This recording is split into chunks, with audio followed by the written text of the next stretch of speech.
اپنی نظر اور شرمگاہ کی حفاظت کریں۔ اس دور کا سب سے بڑا فتنہ یہ ہے کہ نگاہیں پاک نہیں رہی، نگاہیں غلیظ اور گندی ہو گئی، شرمگاہوں میں وہ تقدس نہیں رہا ہے۔ حضور علیہ السلام نے ارشاد فرمایا، من زنا زنیا بہی ولو بہی تانے دارے ہیں۔ جس شخص نے زنا کیا یہ عمل اس کے گھر بھی لوٹے گا، اگرچہ اونچی اونچی دیواریں کیوں نہیں کر دیتے۔ یہ مکافات عمل ہے۔ گندم از گندم بروئت جو جو از مکافات عمل غافل مشو۔ گندم بو گے تو گندم کاٹو گے، جو بو گے تو جو کاٹو گے۔ نظر کو تقدس دو، نظر کو پاکیزگی دو۔ حضرت لقمان حکیم کہتے ہیں کہ میں کئی نبیوں سے ملا ہوں، کئی نبیوں سے ملاقات کی ہے، اور میں ان سے دو چار باتیں جمع کی ہیں، اور ان ساری باتوں کو میں نے جمع کر کے 100 باتیں جمع کی ہیں، اور ان کا پھر میں نے خلاصہ تیار کیا ہے۔ ان میں 8 باتیں الگ کی ہیں۔ ان 8 باتوں میں ایک بات یہ ہے، جب کسی کے گھر جاؤ تو نظر کو حفاظت میں رکھو۔ جس شخص کے مہمان بنو، جس کے گھر جاؤ، تمہاری نظر نہ بھٹکنے پائے۔ نظر اگر غیر محرم کو شہوت سے دیکھتی ہے، حدیث میں آتا ہے کل قیامت کے دن جہنم کی آگ سے بھر دی جائے گی، وہ سخت رسوا ہوگا۔ آج میڈیا کی آوارگی اور انٹرنیٹ پہ جو کچھ ہو رہا ہے، ٹیلی ویژن اور سینما جو بدتمیزی پھیلا رہے ہیں، اور موبائل پیکر جس طرح بے حیائی کو فروغ ہو رہا ہے، ہم اس کے خلاف پوری قوت کے ساتھ بند باندھیں۔ اپنی اولادوں کے ہاتھوں سے ناول چھین لو، ان کے ہاتھوں سے جو ہے وہ فلمیں چھین لو، ان کی خلوتوں پہ نظر رکھو اور ان کی حفاظت کرو۔ جس شخص کی نظر پاک نہیں ہے اس کے من میں طہارت نہیں آ سکتی ہے، دل پاک نہیں ہے اس کو جو ہے وہ باطن کا نور نصیب نہیں ہو سکتا۔ وائے قوم کشتہ تدبیر غیر، کار او تخریب خود تعمیر غیر۔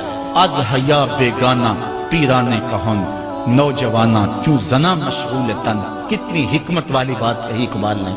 وہ اپنے دور کا دکھڑا سناتا ہے، جس دور سے ہم گزر رہے ہیں اب تو عجیب حال ہو گئے۔ اقبال کہتا ہے یہ جو میرا دور ہے، جوان تو جوان رہے، بوڑھوں کی نظروں میں حیا نہیں رہا۔ از حیا بیگانہ پیرانے کہن، بوڑھے لوگوں کی آنکھوں میں بھی اقبال کہتا ہے حیا نہیں رہا۔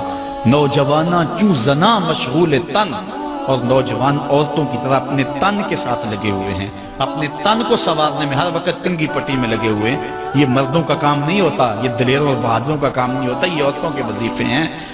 در دل شاں آرزوہا بے ثبات، مردہ زائن از بطون امہات۔ ان کے دلوں میں آرزویں کوئی اور ہی ہیں، اور ماؤں کے پیٹوں سے مردہ جنم لے رہے ہیں۔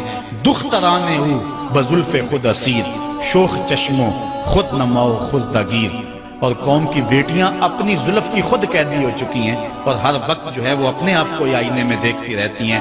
ساختہ پرداختہ دل باختہ، ابروآں مثل دو تیغ آختہ۔ وہ جو گھر کی رونق تھی، جو آبرو اور حیا کا دوسرا نام تھا، آج وہ دل پھینک قسم کی ہو گئی ہے۔ آہ قوم میں دل سے حق پرداختہ، مرد و مرگ خیش را نہ شناختہ۔ اقبال کہتا ہائے قوم کہ جو مر گئی اور اسے ابھی تک پتہ ہی نہیں چلا کہ میں مر چکی ہوں اور جینے کا سامان نہیں کرتی۔ حضور نے فرمایا ہر دین کی کوئی پہچان ہوتی ہے، میرے دین کی پہچان حیا ہے۔ اگر حیا نہیں ہے تو دین ہی نہیں ہے۔ ہم نے جس دور میں اپنے ماں باپ سے دین سیکھا تو اس وقت اتنے فرقے بھی نہیں تھے، نہ بات بات پہ شرک کے فتوے لگتے تھے، اور نہ ہی لوگ دین کو کاروبار بنائے ہوئے تھے۔ اس وقت کوئی کھڑا ہو کے نعت بھی پڑھتا تھا تو اس کی آنکھیں بند ہوتی تھیں اور تصور مدینے کی گلیوں کا طواف کر رہا ہوتا تھا۔ اور اگر کوئی پیر طریقت تھا تو اس کا مقصد مخلوق کو اللہ تک پہنچانا تھا، لوگوں کا دل اپنی جانب موڑ کے مائل کر کے اپنی جیب گرم کرنا مقصد نہیں تھا۔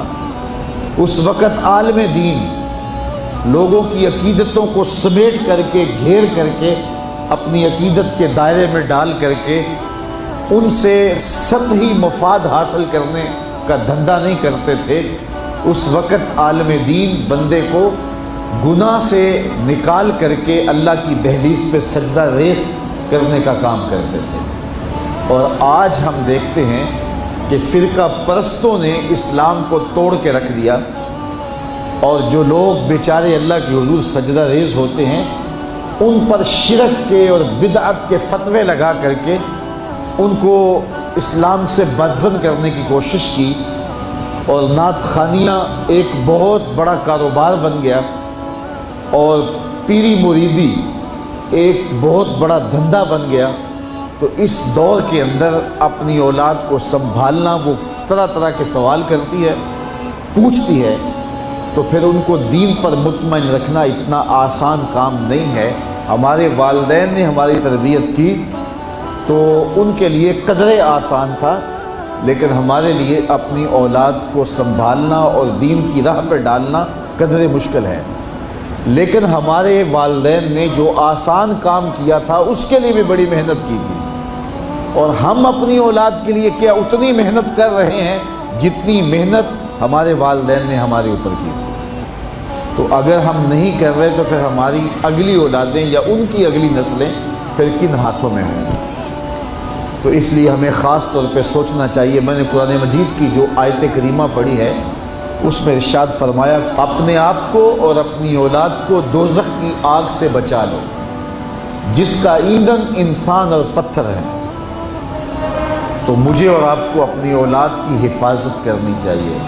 بعض اوقات ہم وطن چھوڑ کے یہاں آتے ہیں اس لیے کہ ہماری اولادوں کا مستقبل ٹھیک ہو جائے۔ ہم خود پردیس کاٹ لیتے ہیں، تنہائیاں کاٹ لیتے ہیں، اذیتوں سے گزر جاتے ہیں، لیکن اولاد راہ مستقیم سے بھٹک جاتی ہے۔ تو ہم نے ان کی دنیا کی زندگی کی تو سنوار دی، لیکن جو حقیقی ابدی اور سرمدی زندگی ہے جو کبھی ختم ہونے والی نہیں ہے تو وہ برباد ہوگی۔ تو ہم نے اپنی اولاد کا بھلا نہیں کیا ہے، اپنی اولاد کا نقصان کیا۔ تو ہمیں چاہیے کہ ہم اپنی اولادوں کی حفاظت کریں، اور اولادوں کی حفاظت کیا ہے؟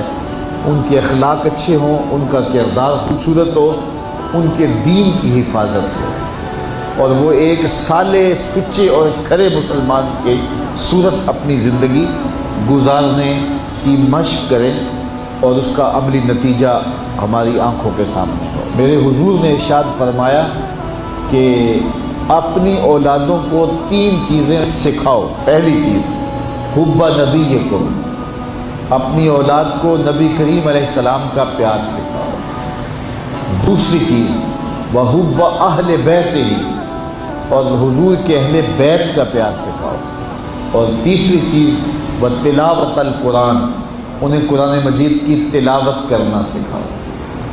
یہ 3 چیزیں آپ اگر بچپن سے ہی اپنی اولاد کے اندر داخل کر چکے تو پھر آپ کامیاب ہوئے۔ یہ بات ذہن میں رکھیے کہ ہم اس وقت متوجہ ہوتے ہیں اولاد کی تربیت کے لیے جب وہ ہمارے ہاتھ سے نکل چکی ہوتی ہے۔ ہمارے گھروں میں ہماری صبح کا آغاز قرآن مجید کی تلاوت سے ہو تو پھر خیر و برکت کے قافلے ہمارے گھروں میں اتریں گے۔ قرآن ہماری زندگی کو بدلنے والی کتاب ہے۔ جب ہمارا ربط اس کتاب سے ہو جائے گا، پختہ تعلق اس کتاب سے قائم ہو جائے گا، تو پھر زمانے کی تیز آندھیاں بھی ہمارے پائے استقلال میں لغزش نہیں لا سکتی ہیں، نہ ہمارے عقائد میں خرابی آ سکتی ہے، نہ ہمارے عمل میں کمزوری آ سکتی ہے۔ اس لیے ہمیں معمول کے طور پہ قرآن مجید کو اپنی زندگیوں میں شامل کرنا چاہیے اور اپنی اولاد کو اس کا خوگر بنانا چاہیے۔ ایک زمانہ تھا کہ ہر گھر میں صبح کو قرآن کھلتا تھا، اور آج وہ دور ہم سے چھوٹتا چلا جا رہا ہے۔ صبح کے وقت موبائل تو کھلتے ہیں لیکن قرآن نہیں کھلتا، جس کا نتیجہ کیا؟ آج بے برکتیوں کے ڈیرے ہیں۔